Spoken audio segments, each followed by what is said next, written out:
What a, what a, what a difference, okay? Thank you. Being short of stature, I guess. All right. So today, I'm wearing my reparations t-shirt. See? That's what it says. Reparations, Untold, an American Story. All right? That's my theme for the day. For the morning. So I said, I gotta wear this. So here I am.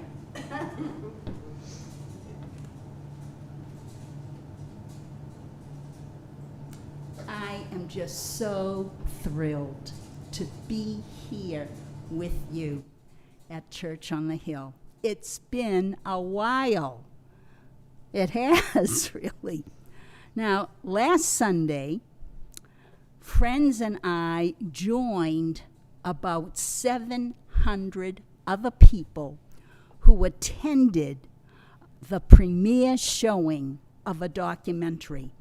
It was called, as the t-shirt says, Reparations Untold, an American Story. And this was at the Strand Theater in Dorchester, if you know where that is. It's written and narrated by Reverend Kevin Peterson and directed by Ralph World and sponsored by the Boston People's Reparations Commission and the New Democracy Coalition. I encourage Church on the Hill as a follow-up, this is a suggestion, to have its own showing right here of that documentary. It's about an hour. Now, I don't know who does that, but that's that's a suggestion. All right.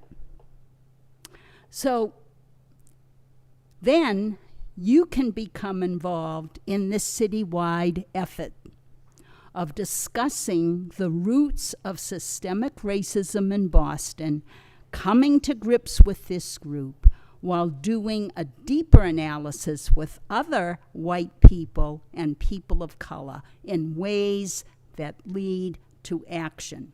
So this event was like a dream come true, really.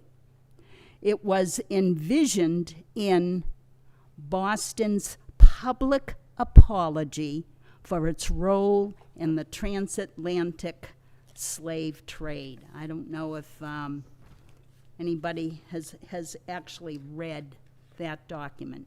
That was passed unanimously by Boston City Council on June 15th, 2022. It's one of the best documents. I really encourage people to read that. Boston's public apology for its role in the transatlantic slave trade. Okay. This was a resolution to acknowledge, condemn, and apologize for the role played by the city of Boston in the transatlantic slave trade and the ongoing detrimental impacts experienced by the black people of Boston. Truly one of the best written. This apology, in its, what do we do? Promised that removing prominent anti-black symbols in Boston, such as Faneuil Hall. Did you know that Peter Faneuil was a white supremacist who actually owned and trafficked slaves? That name has to be changed. Another action was a promise to educate Bostonians on the history of the transatlantic slave trade and the ways it occurred and impacted Boston's past and present systems of oppression. Well, what does reparations mean? Webster Dictionary states, reparations are the act of making amends, offering expiation, or giving satisfaction for a wrong or injury, something done or given as amends or satisfaction. Could be payment for damages. This requires restitution and repair. Okay. And I'm missing my third page. Let me see. Oh, here it is. So the City of Boston's public apology acknowledges its participation in the disease of systemic racism for centuries. Now it needs to invest in the repairing and healing of this breach. As the Church on the Hill, I invite you to participate in these dialogues that are going throughout the city through communities of faith. Since, and I read, your service and mission calls for dedication and commitment to education, social justice, and human rights. There you go. That's right from your mission statement. Perhaps you might want to consider hosting one of these dialogues right here.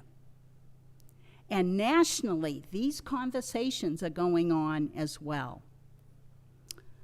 According to Robert Turner, he wrote a book called Creating a Culture of Repair, Taking Action on the Road to Reparations. That was written 2024. I recommend that book for sure.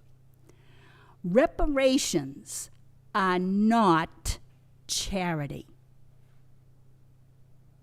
They are justice. Reparations are not complementary, but crucial to repairing the fabric of our democracy and making real the Constitution, U.S. Constitution, for all Americans. You know that phrase, with liberty and justice, how does it end? For all. That's right.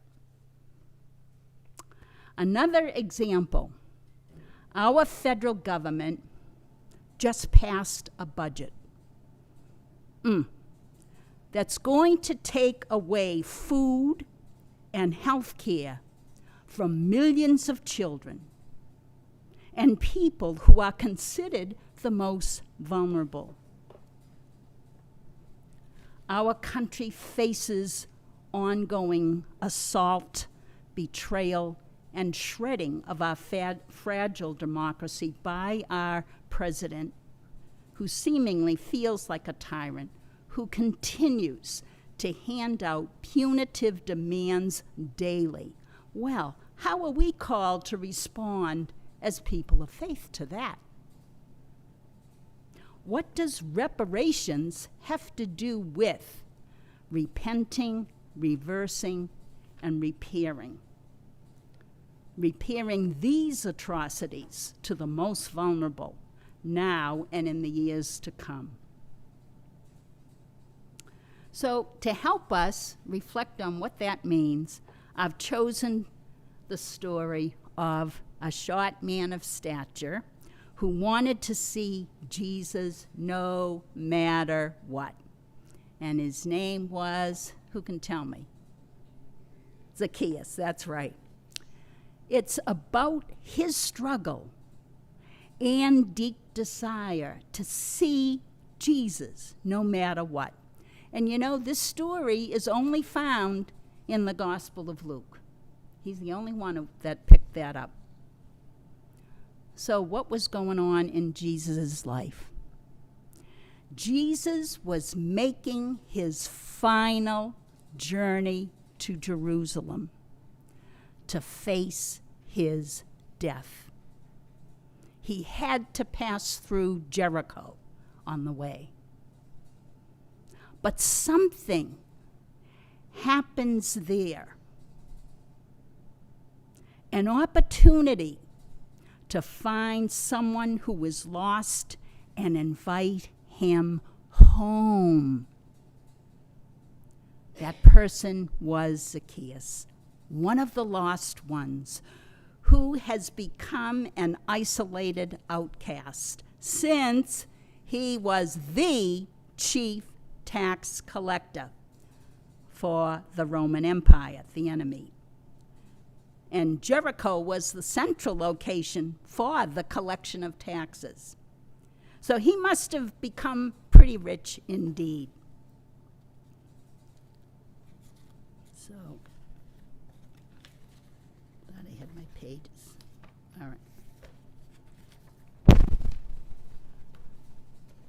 He probably overcharged people, and no wonder the crowd described him, oh, he's a sinner.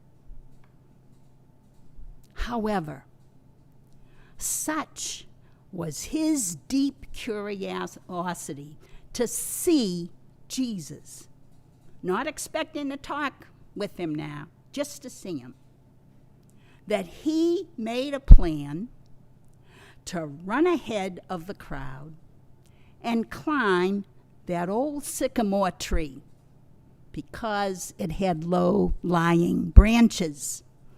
He had heard that Jesus was a healer and a powerful preacher. He just wanted to at least catch a glimpse as he passed by. This was going to be his only chance. Surprise! Zacchaeus, all of a sudden, was spotted by Jesus. And Jesus went out of his way to actually honor him. What did he do? He looked up. Looked up at Zacchaeus. And somehow he got his name. He knew his name. Jesus calls him by that name. And when Jesus calls someone by their name, it means something's going to happen. So this is no accident here. Zacchaeus, hurry and come down, for today I must stay at your house. Oh my gosh. People must have gasped, really, when he said that. What a startling breach of etiquette. When Zacchaeus comes down out of that tree, he seems to be a changed person with a new set of values. With joy, he welcomes Jesus. In spite of the crowd's complaints that Zacchaeus is a sinner, he stands his ground. And at that moment, Jesus' invitation for him to come to his home so profoundly touches him that he announces to the whole crowd his twofold promise of radical repentance and reparation with restitution. Lord, half of my possessions I will give to people who are poor and needy.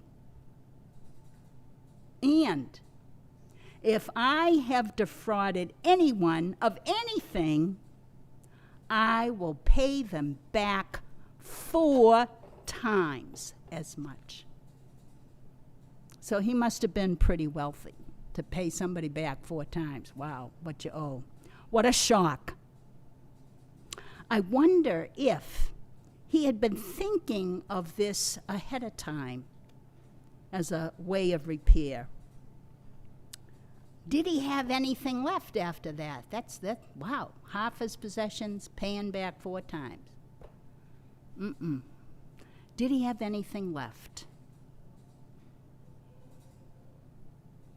We don't know. Luke uses Zacchaeus to show how the wealthy can enter God's kingdom. This encounter with Jesus certainly changed Zacchaeus' life, calling for a new way of being his disciple. For this public promise, Jesus honors this new way, this response, that now Zacchaeus is considered a son of Abraham. He is no longer one of the discarded. What a shock. Okay.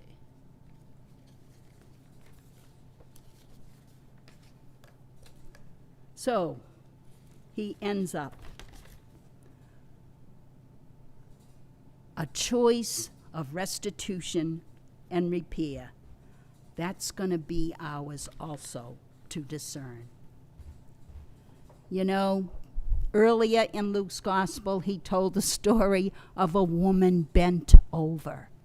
And after he healed her, she said, "You are a daughter of Abraham and Sarah." So that title is very significant.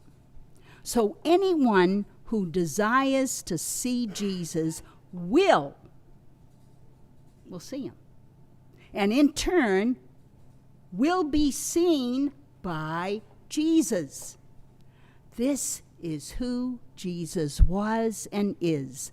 Jesus will always find us. Always. Just as he found Zacchaeus.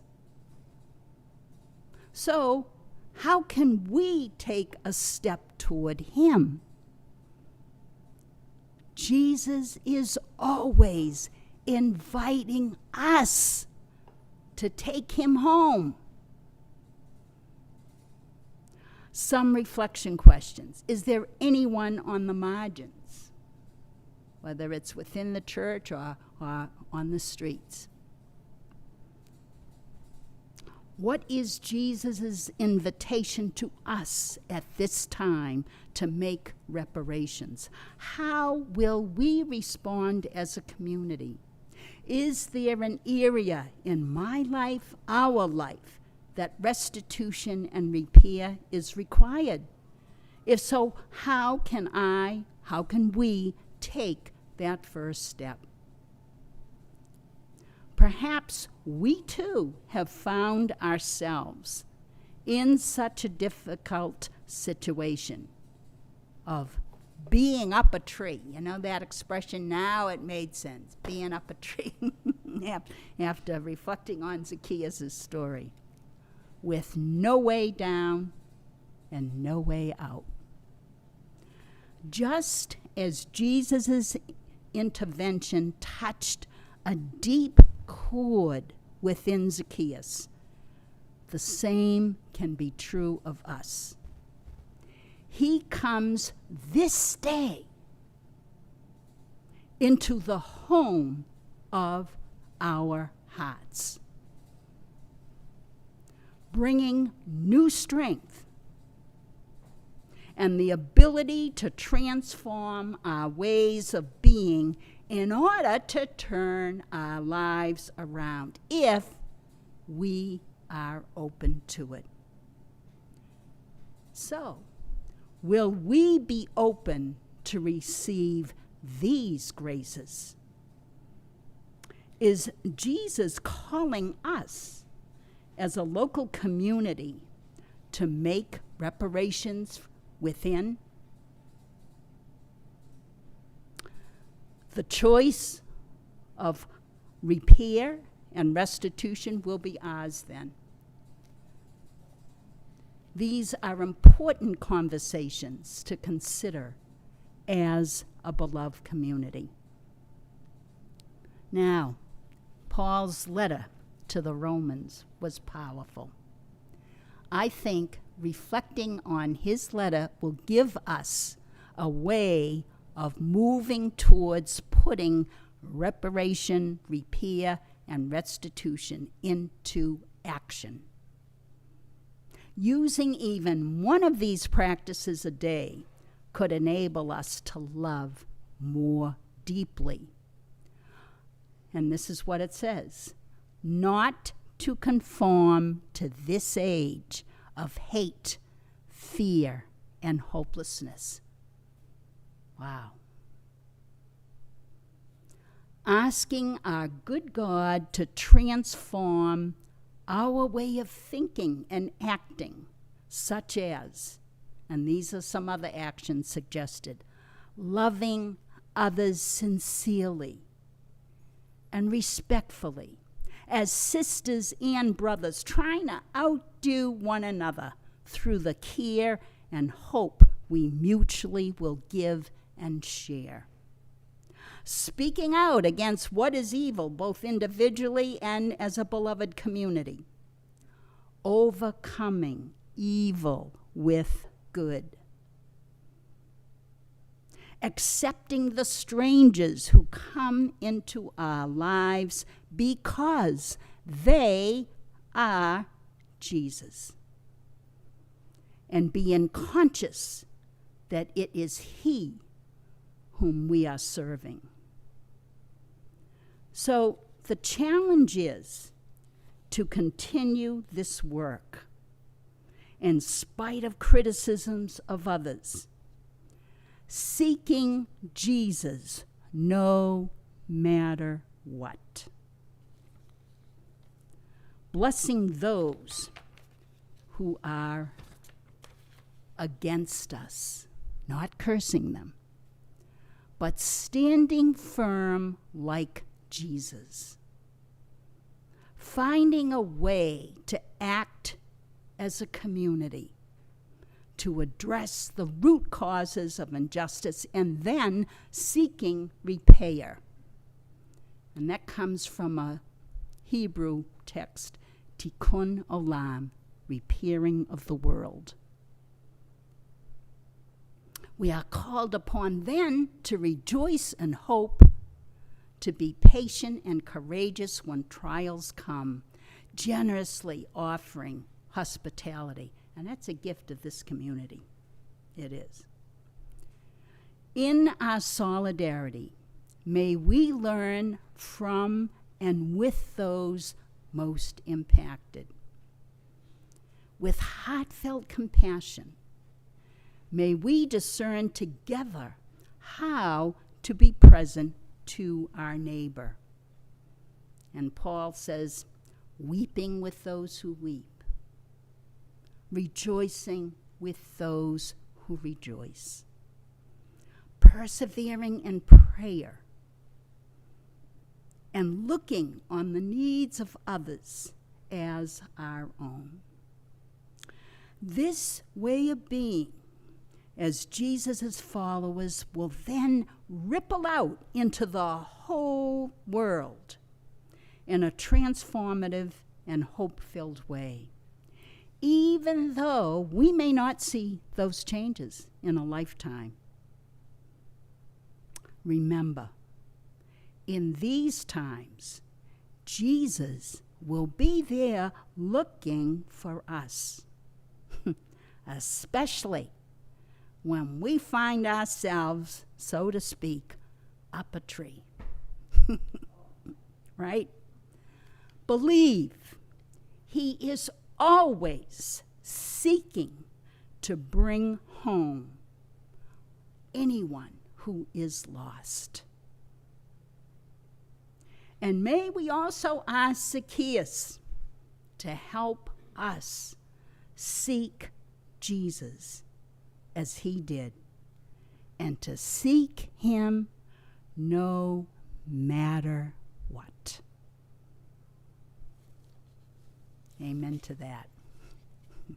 Thank you.